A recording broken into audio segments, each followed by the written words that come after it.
Hey, Window Warrior here. Hey, the upgrade for these things right here.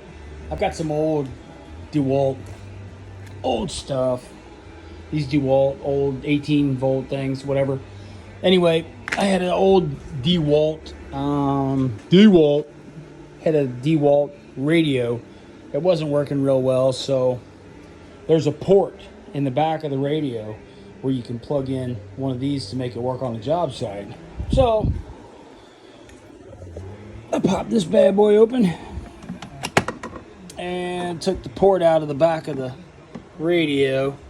Not the most scientific thing in the world, but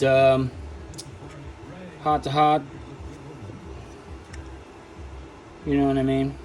There's a little port, and you just plug these bad boys in. It works pretty good. It gets super toasty in there, so we'll see how long this lasts. I'll probably go ahead and upgrade stuff.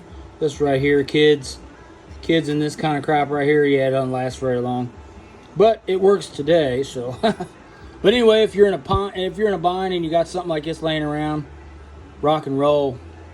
But the kids get a smile out of it, you know. Just anyways, so there you go. Easy plug in. Bing bing bang boom boom bing bing, whatever. Sorry, a little short in the head.